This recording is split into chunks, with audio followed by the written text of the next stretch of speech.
باب من الإيمان أن يحب لأخيه ما يحب لنفسه. حدثنا مسدد قال حدثنا يحيى عن شعبة عن قتادة عن أنس رضي الله تعالى عنه عن النبي صلى الله عليه وسلم وعن حسين المعلم قال حدثنا قتادة عن أنس عن النبي صلى الله عليه وسلم قال لا يؤمن أحدكم حتى يحب لأخيه ما يحب لنفسه. باب کیا ہے؟ باب یہ ہے کہ ایمان میں سے یہ بات بھی ہے کہ آپ اپنے بھائی کے لیے وہی کچھ پسند کریں جو آپ اپنے لیے پسند کرتے ہیں. کیوں جی؟ آپ اپنے لیے اچھے کپڑے پسند کرتے ہیں تو دبئی میں جتنے مسلمان رہتے ہیں سب کے لیے کپڑے لیں. ہاں جی، یہ مطلب ہے حدیث کا؟ پھر کیا مطلب ہے؟ کم از کم آپ کے دل میں تو خواہش ہونی چاہیے نا کہ میرے ہر مسلمان بھائی کے پاس اچھا لباس ہو، میرے ہر مسلمان بھائی کو کھانا ملے، حسد تو نہ ہو. یہ تو نہیں کہ سارا دن سوچتے رہیں کہ یہ اچھے کپڑے کیوں پہنتا ہے، اس کا اچھا گھر کیوں ہے، اس کے اتنے بیٹے کیوں ہیں، میرے پاس کیوں نہیں ہیں. تو آپ کے دل میں دوسرے بھائی کے بارے میں اچھے خیالات ہونے چاہیے، اچھے جذبات ہونے چاہیے. باقی کسی کو اگر آپ ویسا لباس لے دیں تو الحمدللہ، نہ لے کر دے سکیں تو کوئی گناہ نہیں. لیکن کم از کم مسلمان بھائی کے بارے میں آپ کے خیالات کیسے ہوں؟ اچھے ہوں. مجھے یاد ہے کہ مدینہ منورہ میں ایک ملک کے لوگ جمع تھے اور وہ دین پڑھنے والے طالب علم تھے.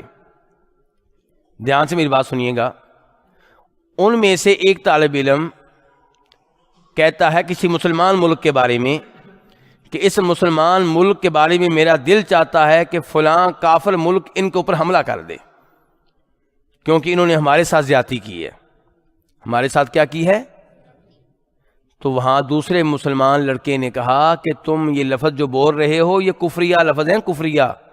ان کے مسلمانوں کے بارے میں خواہش رکھنا کہ ان کے اوپر نان مسلم حملہ کر دیں، یہ سوچ کفریہ سوچ ہے.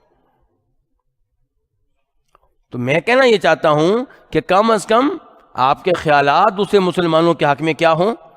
اچھے ہوں، جذبات ان کے بارے میں اچھے ہوں. آپ ان کی مدد کر سکیں یا نہ کر سکیں، انہیں کچھ دے سکیں یا نہ دے سکیں، کم از کم آپ ان کے بارے میں اچھا سوچتے ہوں. یہ اس حدیث کا مطلب ہے. حدیث کو بیان کرنے والے راوی کون ہیں؟ مسدد ابن مسرحد البصری. امام بخاری کے جو استاد ہیں مسدد ابن مسرحد البصری، اور وہ کہتے ہیں ہمیں حدیث بیان کی یحییٰ بن سعید القطان نے. بہت بڑے امام ہیں، حدیث کے بہت بڑے امام ہیں.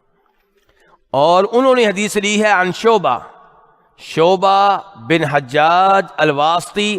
ان کو کہا جاتا تھا امیر المؤمنین فی الحدیث، کہ حدیث کے معاملے میں مسلمانوں کے امیر ہیں. آگے وہ حدیث روایت کرتے ہیں قتادہ سے.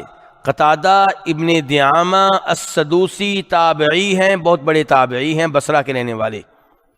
اور وہ حدیث روایت کرتے ہیں جناب انس ابن مالک رضی اللہ تعالیٰ عنہ سے، جو خادم رسول صلی اللہ علیہ وسلم ہیں. ان کی والدہ ان کو لے کر آئیں جب کہ 10 سال کے تھے. کتنے سال کے؟ آپ بیٹا کتنے سال کے ہیں؟ 9 سال کے. دیکھ لیں، میں آپ کو بتانا چاہتا ہوں کہ یہ بچہ 9 سال کا ہے اور انس ابن مالک کو لایا گیا 10 سال کی عمر کے تھے. ان کی والدہ نے کہا اللہ کے رسول میرا یہ بیٹا آپ کی خدمت کے لیے وقف ہے، آپ کی خدمت کیا کرے گا. اور پھر ساری زندگی جناب انس ابن مالک نے نبی علیہ الصلوۃ والسلام کی خدمت کی ہے. کتنے عظیم خادم ہیں اور کتنے عظیم مخدوم ہیں. خادم انس ابن مالک کہتے ہیں میں نے اتنے سال آپ کی خدمت کی، کبھی اللہ کے رسول صلی اللہ علیہ وسلم نے مجھے ڈانٹا نہیں، کبھی یہ نہیں کہا کہ تمہیں کہا تھا یہ کام کرنا ہے کیوں نہیں کیا، تم سے کہا تھا یہ کام نہیں کرنا تو نے کیوں کیا ہے. اور انس ابن مالک رضی اللہ تعالیٰ نے بھی آپ کی خدمت کا حق ادا کیا ہے، آپ کی احادیث کو جمع کیا ہے. ایک دن ان کی والدہ نے کہا نبی علیہ الصلوۃ والسلام سے اللہ کے رسول آپ کا خادم انس اس کے لیے دعا کیجیے. تو اللہ کے رسول نے دعا کی تھی یا اللہ اس کے مال میں برکتیں ڈال دے اور اس کی اولاد میں برکتیں ڈال دے. انس ابن مالک کہتے ہیں کہ میری بیٹی مجھے بتاتی ہے.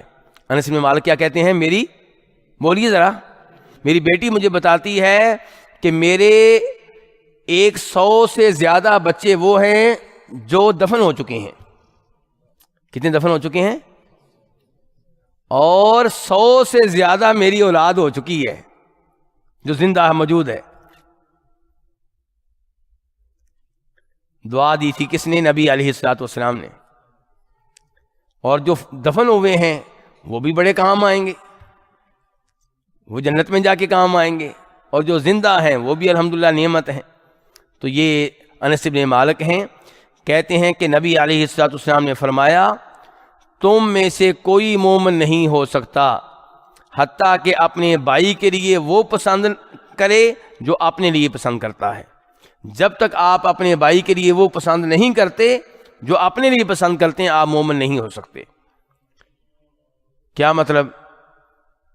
تو جو اپنے بھائی کے لیے وہ پسند نہ کرے جو اپنے لیے پسند نہیں کرتا وہ مومن نہیں ہے. کیا مطلب ہے اس کا؟ تو جو ہٹ رہی لگتا آپ کی، کیا مطلب ہے اس کا؟ ایمان کامل نہیں ہے. اللہ آپ کو جزائے خیر دیں. ایمان کامل نہیں ہے اس کا، ورنہ ہے وہ بھی مومن، ہے وہ بھی مسلمان. تو اس حدیث سے ایک تو پتہ چلا کہ دوسرے مسلمان کے بارے میں اچھے جذبات رکھنا یہ ایمان کا حصہ ہے اور یہ نیک عمل ہے.